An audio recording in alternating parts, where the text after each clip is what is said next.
autoría de la hermana Susana Lúa, se llama El enfermo terreno sagrado. Me ha gustado mucho, es sencillo de leer, da tips muy prácticos para leer, pero me encantó esta frase con la que empieza uno de los capítulos.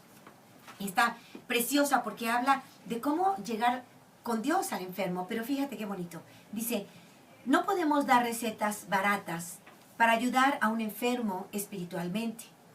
Si no entendemos que antes de hablar de Dios, tienes que mirar al enfermo con los ojos de Dios.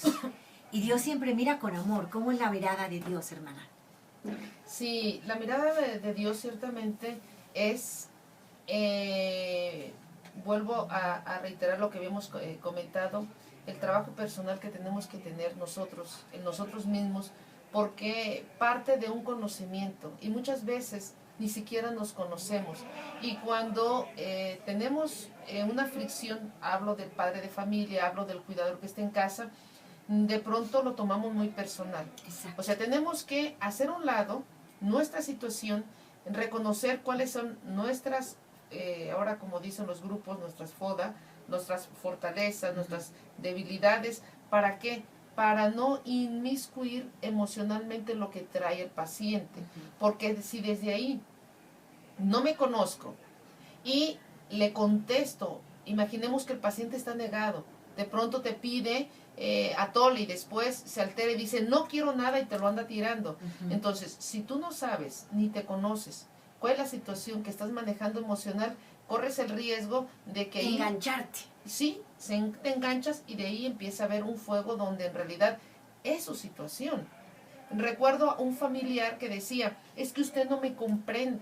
Cada vez que iba, esta hija lloraba y se ponía, era un mar de lágrimas. Entonces, es que mi padre se me está muriendo. Le dije, yo entiendo. Pero pensemos, Dios te está dando suficiente tiempo. Tienes 6 meses que estás debatiendo entre la postración y la amenaza terrible de la muerte. Y tú no piensas la bondad divina. No, es que Dios es un castigador. No piensas en la bondad divina de que te está preparando para esa despedida. Ahora te lo cambio.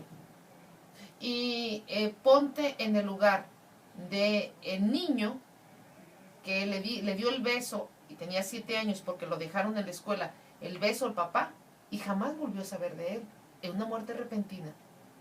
Entonces, te puedes comparar en alguien que ya ni tuvo ni gozó. Tú estás peleando egoístamente a los 80 años, una situación donde no reconoces lo que te está pasando. Y recuerdo que cuando yo le dije, ponte un minuto, y es él el que se está muriendo, no eres tú.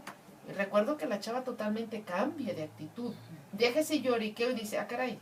Entonces, no es tu muerte, es la de él, pero también tienes que recibir apoyo, cuidado, para que aprendas a manejar tus emociones y realmente brindarle lo poquito que le brindemos de los servicios en casa sea de óptima calidad. Insisto, tarde que temprano es cuestión de tiempo. Un día vamos a estar en esa cama. Nosotros, claro. Así es. Hoy por ti, mañana por mí. Así es. Entonces, desde ahí, Lupita, empezar ese trabajo personal.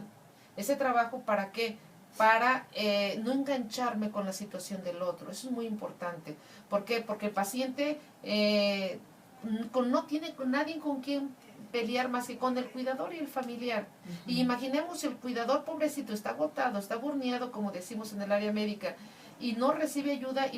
Imaginémonos el infierno que se va a formar. Entonces, lo que era simplemente un dolorcito, ciertamente con el insomnio, con los malos momentos, con las fricciones, con el que no comí, ciertamente eso se va a somatizar, lo que nosotros decimos en el área médica. Se va a traspolar ese dolor de columna, ese dolor de estómago, ciertamente por no dormir, por no descansar, por no evacuar, ese dolor de una evaluación del 1 al 10, de ser un 2 o un 3, se va a traspolar a un 10, a un 15. Es muy importante la calidad que tenga el paciente, pero ciertamente para mirarlo con esos ojos de Dios, necesito primeramente conocerme mucho a mí mismo para no evitar todas esas situaciones que pueden ser de fricción, y puede ser con el hermano y puede ser con el resto de la familia. Digo, porque como nosotros trabajamos mucho en el ámbito enfermo y familia, que es parte de los objetivos, ciertamente a veces no es la situación del enfermo. El enfermo puede estar estable de su dolor, es las situaciones de fricciones de comunicación. Vuelvo a lo mismo, que tanto nos conocemos para prudenciar situaciones conflictivas que podemos evitar, discusiones que podemos evitar, situaciones que pueden llegar a una cuestión de una disfunción que nos separa terriblemente y no conviene porque todo va llegando al pobre enfermo. Entonces, si nos damos cuenta qué cosas podemos puliendo nosotros, controlar, manejar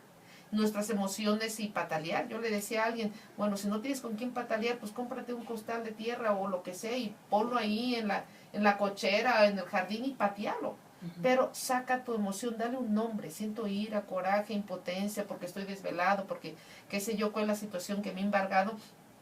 Pero no recales con el enfermo. Si el enfermo te grita porque tiene un justificante el por qué, tú no le contestes con 2, 3. Es su situación. Entonces, tú tienes simplemente que dejarlo. Si grita y blasfema, al rato se le va a pasar. ¿Por qué? Porque el enfermo va a estar oscilando, Lupita, en ratos en etapas de negación, en ratos en etapas de ira, de pronto acepta las cosas y otro día está totalmente en desacuerdo. Esa es parte de... Es parte de su proceso, de su enfermedad. Entonces, no compliquemos más su vida enganchándonos con ellos. No te enganches, no le entres a la pelea porque no hace falta. Hay una frase que me encanta que dice, la guerra no está en la ofensa recibida, sino en la ofensa contestada. Así es. Y cuando un enfermito, en particular un enfermito, te ofende, más bien trata de comprender, de ponerte en sus zapatos y decir, pobre, está cansado, está harto, es normal, pero no es contra mí. Está enojado por su enfermedad, por su situación, pero es contra mí. Y así nos ayudamos mucho para no responder rezongonamente y hacer una guerra donde no va a ayudar nada a la guerra, va a complicar todo, ¿verdad? Sí, pero sí es importante, muy importante, busca ayuda. Sí, ahorita hay mucha ayuda para que el enfermo, hoy en día ningún ser humano debe de morir con dolor. Fue lo que se trabajó desde el año pasado en el Día Internacional de Cuidados Paliativos. Ningún ser humano tiene que morir con dolor. Entonces, si el paciente está gritando, algo necesita, algo, atención de algún tipo. Por eso busca ayuda y por eso te damos los teléfonos 36 17 24 17. 36 17 24 17. Yo ya me lo voy a aprender. 36 17 24 17 para cuidados paliativos. Si tienes un enfermito terminal, un enfermito crónico, un enfermito que tiene mucho dolor, llama a Juntos contra el Dolor de la hermana Susana Lúa, 36 17 24 17. No